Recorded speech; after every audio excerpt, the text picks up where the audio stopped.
요즘 코로나19로 인해 하루 종일 집에만 머물러야 하는 날이 많아졌는데요. 발달 장애인을 위한 환경을 연구하는 밀리그램 디자인을 찾아가서 발달 장애인에게 편안한 공간에 대해 알아봤습니다. 밀리그램 디자인은 발달 장애인 가정 환경 개선 프로젝트에 참여해서 발달 장애인 아동이 있는 가정을 새롭게 꾸미기도 했는데요. 친구는 이렇게 벽이 비어있는 통통 소리가 나는 그런 벽을 굉장히 좋아하는 친구였어요. 그래서 벽을 계속 치고 다니는 거죠. 어머니가 굉장히 곤란해하고 곧 또 이사를 가야 되나 고민을 하고 있던 중에 제가 그 아이를 관찰을 해보니까 소리를 굉장히 즐기는 친구 같다는 생각이 들어서 벽에 피아노 매트를 붙여줬어요. 그랬더니 피아노 매트는 한번 이렇게 누르면 소리를 듣는 데까지 시간이 약간 걸리니까 한번 누르고 듣고 또 한번 누르고 듣고 이런 식으로 하다 보니까 이제 벽을 치고 다니는 행동이 많이 없어진 거죠. 그래서 그 친구는 피아노에도 많이 관심을 가지게 됐다는 얘기를 듣고 환경을 꾸미는 데 있어서 가장 중요하다고 생각이 드는 거는 청각적으로, 시각적으로 예민한 부분들을 어떻게 해결해 줄 건지 우리 아이들이 불편하지 않는 환경을 꾸며주는 방법을 선택해 보시면 어떨까 생각합니다. 조 대표는 자신의 오랜 경험을 바탕으로 설계와 제품 디자인을 함께하고 있는데요. 제 아들은 자폐성 장애를 가지고 있고 청각적으로 굉장히 예민한 아이인데요.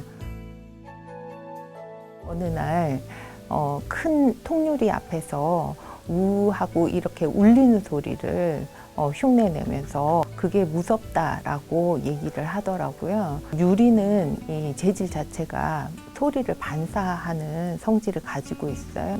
청각적으로 예민한 친구들이 이 소리를 듣는 데는 비장애인들과 좀 다른 부분들이 있기 때문에 우리한테는 별로 큰 문제가 없는 이런 디자인도 발달장애인에게는 굉장히 불편한 요소가 될 수 있구나.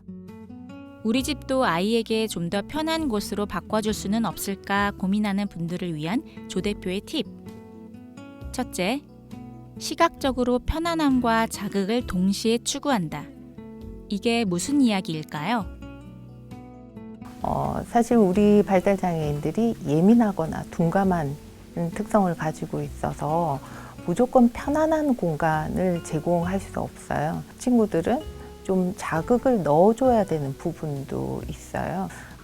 커튼을 활용해서 좀 복잡한 패턴이 들어가 있는 제품을 사용해 본다거나 카페트를 활용해서 카페트에 어떤 좀 자극적인 색깔이 들어간다거나 패턴이 들어가 있는 것을 활용해 보면 좋을 것 같습니다. 둘째, 실내 인테리어에서 가장 중요한 조명에도 신경을 쓰면 좋다고 하는데요. 요즘은 이렇게 그 여러 가지 조도 조절이나 색온도 조절이 가능한 제품들이 나와 있어요.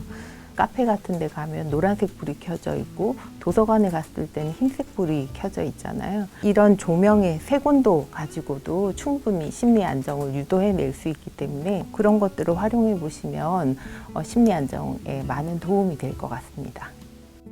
심리 안정실에서 사용하는 소품을 직접 만들었을 수도 있다는데요. 한번 만들어 볼까요? 이 위쪽에 노란 부분은 식용유예요. 그리고 아래쪽에 있는 부분은 그냥 물이에요. 이거는 그 수용성 물감이어서 물에만 녹거든요. 마구 흔들어 주세요. 가만히 놔두면 기름과 물이 분리될 거예요. 기름과 같은 이런 제품들은 굉장히 천천히 움직이는 그런 효과가 있기 때문에 또 자극이 지나치게 채워진 사람들에게는 좀 안정감을 가지는 데 도움이 될 거고요. 반대로 감각이 필요한 친구들한테는 감각을 채워줄 수 있는 소품이 좋다고 하는데요. 먹고 난 페트병 2개 중에 한쪽에만 물을 채우고 마주 붙이면 신나는 소용돌이를 만들어 시각과 청각을 즐겁게 할 수 있답니다. 편안하면서도 즐거운 시각 자극을 제공한다고 해서 요새 많이 설치되는 스누젤렌이라는 이름의 물기둥이 있는데요. 모두 같은 원리를 이용한 것이라고 하네요. 촉각을 자극하는 소품들도 활용하면 좋은데요.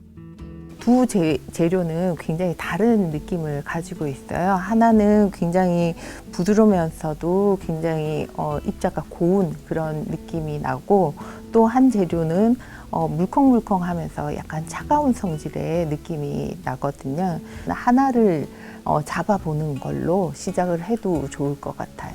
그래서 우리 아이가 어떤 종류의 촉감을 좋아하는지 싫어하는지도 알아볼 수 있을 것 같고, 싫어한다고 해서 계속 안 만지게 할 수는 없잖아요.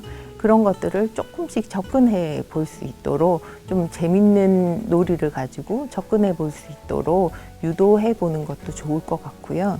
샌드아트는 쉽게 그림을 그리고 쉽게 지우고 할 수 있어서 많이 활용해 보시면 좋을 것 같고, 어떤 게 정답이다 하기보다는 우리 아이가 어떤 것을 더 쾌적하게 느낀다, 우리 아이한테는 이런 것이 더 맞구나 하고 찾아보시고 관찰하는 게 굉장히 중요하다고 생각합니다.